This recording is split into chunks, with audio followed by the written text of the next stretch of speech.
কোন দোকানদার আমাদের কাছ থেকে মালও নেয় টাকাও নেয়? টাকাও নেয়। শুরু করছি। 1 2 3 4 বলো। নাপিত 5 5 সেকেন্ড সময় দিয়েছি দর্শক তাদেরকে। তারা চিন্তা করে আমাকে বলেছেন ভাইয়া 5 বলার সাথে সাথে যে নাপিতটা কিভাবে হলো ভাই আমরা একটু জানি এর কাছ থেকে। ভাইয়া নাপিতটা আপনি বললেন কিভাবে? যখন সেলুনে যায় তখন আমাদের শেপ যখন করে বা চুল কাটে, চুলও রেখে দেয়, আবার টাকাও দিতে হয়।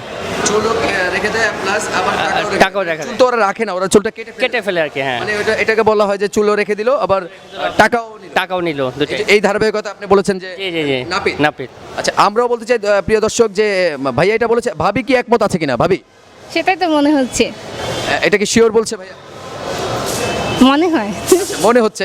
তো প্রিয় দর্শক ভাবি কনফিউজ আছে যে এটা কি হবে কি না, কিন্তু আমি বলতে চাই প্রিয় দর্শক আমাদের আজকের এই ধাঁধার সঠিক উত্তরই হলো নাপিত, যারা আমাদের কাছ থেকে মালও রাখে প্লাস টাকাও রাখে। চুল বা দাড়ি আমাদের কাছ থেকে যখন আমরা যাই তখন শেভ করার পরে তারা আমাদের কাছ থেকে টাকা নিয়ে যায়। সেই ধারাবাহিকতায় বলা হচ্ছে যে মালও রেখে দেয় এবং টাকাও রেখে যায় কোন দোকানদার, সেটা হলো নাপিত।